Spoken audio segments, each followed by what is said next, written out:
सर्वप्रथम आप सभी का अभिवादन। अजय आईएएस कंकड़बाग पटना के यूट्यूब चैनल पे आप सभी का स्वागत है। आज के इस वीडियो में मैं जिस टॉपिक की चर्चा करने जा रहा हूं वह है भारत के राष्ट्रपति का अभिभाषण और उनकी संदेश देने की शक्ति। इससे पहले कि हम ये विषय शुरू करें, हमें ये जानना आवश्यक है कि आखिर इस विषय का प्रावधान किसमें किया गया। भारत के संविधान में ये कहा गया है कि राष्ट्रपति समय समय पर संसद के दोनों सदनों को या किसी एक सदन को संबोधित करेंगे। इस संदर्भ में एक और बात बहुत महत्वपूर्ण हो जाती है कि जब हम इस प्रावधान की चर्चा करते हैं तो क्या ऐसे प्रावधान हमें विश्व के अन्य देशों में भी मिलते हैं कि नहीं मिलते हैं। तो यहाँ पे मैं दो देशों का उदाहरण लेना चाहूंगा, एक ब्रिटेन और दूसरा अमेरिका। अगर हम ब्रिटेन में इसी प्रकार की व्यवस्था की बात करें तो इस प्रथा की शुरुआत हमें 16वीं सदी से ही देखने को मिलती है, यानी कि 16वीं शताब्दी से ही सम्राट द्वारा संसद के दोनों सदनों को संबोधित करने की प्रथा वहां पे चली थी और इसे वहां पे क्वींस स्पीच के नाम से भी जाना जाता है।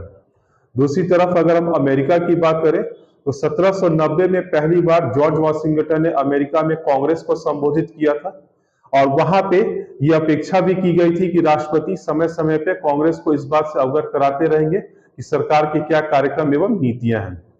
अगर हम दोनों देशों की व्यवस्था यानी कि ब्रिटेन की व्यवस्था और अमेरिकी व्यवस्था की बात करें तो हमें एक मूलभूत अंतर देखने को मिलता है।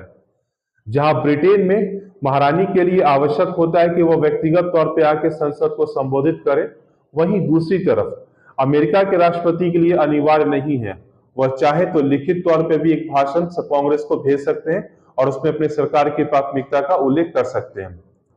अब हम इसी संदर्भ में चर्चा करते हैं भारत के राष्ट्रपति की।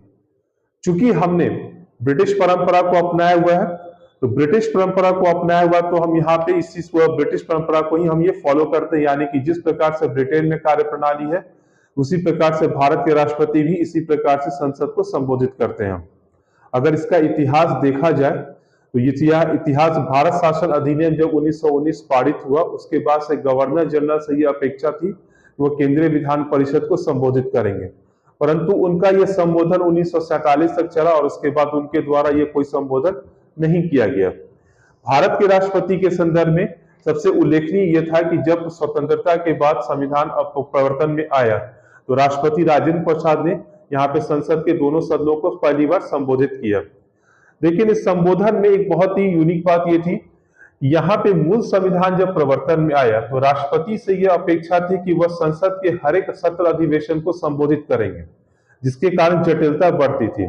इसी कारण से संविधान लागू होने के बाद तुरंत एक प्रथम संविधान संशोधन लाया गया और उसमें यह प्रावधान किया गया कि राष्ट्रपति हर एक अधिवेशन को संबोधित न करके वर्ष में होने वाले प्रथम अधिवेशन को ही संबोधित करेंगे। तो इस प्रकार से हम ये देखते हैं कि राष्ट्रपति को यह अधिकार है कि वह संसद के दोनों सदनों को संबोधित कर सकते हैं।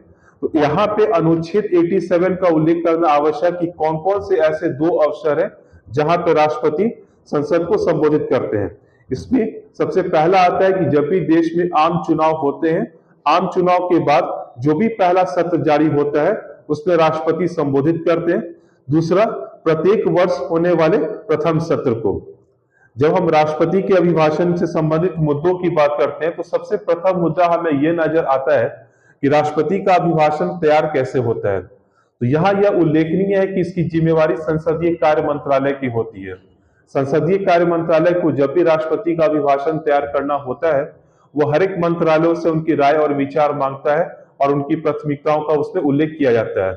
इस प्रकार से जितने भी मंत्रालय अपनी प्राथमिकताओं का उल्लेख करते हैं, संसदीय कार्य मंत्रालय उन्हें तैयार कर केंद्रीय कैबिनेट के पास भेजता है और इसके बाद केंद्रीय कैबिनेट पूर्णतः राष्ट्रपति के अभिभाषण को मंजूरी देती है। यहाँ पे जब हम बात करते हैं अभिभाषण की विषय वस्तु, तो मैंने जैसे कि बताया कि जो राष्ट्रपति का अभिभाषण होता है वो मुख्यतः सरकार की नीतियों, कार्यक्रमों इत्यादि के संदर्भ में होता है। यानी कि सरकार जो अपनी प्राथमिकताएं तय करती है उसे ही राष्ट्रपति के अभिभाषण में शामिल किया जाता है।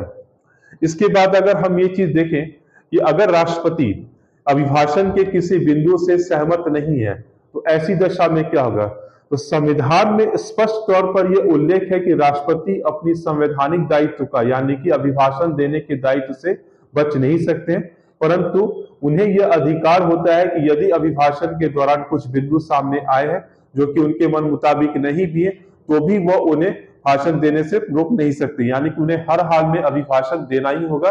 हाँ, परंतु ये हो सकता है कि कुछ पाठों का उल्लेख वह न करें। हालांकि इस संदर्भ में अभी तक ऐसी कोई विशेष स्थिति हमें देखने को नहीं मिली है। यहाँ पे जैसे कि मैंने पहले ही बताया, एक और विशेष परिस्थिति आ सकती है कि क्या अगर राष्ट्रपति का अभिभाषण नहीं हुआ है तो सदन की कार्यवाही प्रारंभ होगी कि नहीं होगी। तो एक उदाहरण हमें 1979 में ऐसा देखने को मिलता है कि जब लोकसभा विघटित थी लेकिन राज्यसभा की कार्यवाही हुई, और वो भी बिना राष्ट्रपति के अभिभाषण की।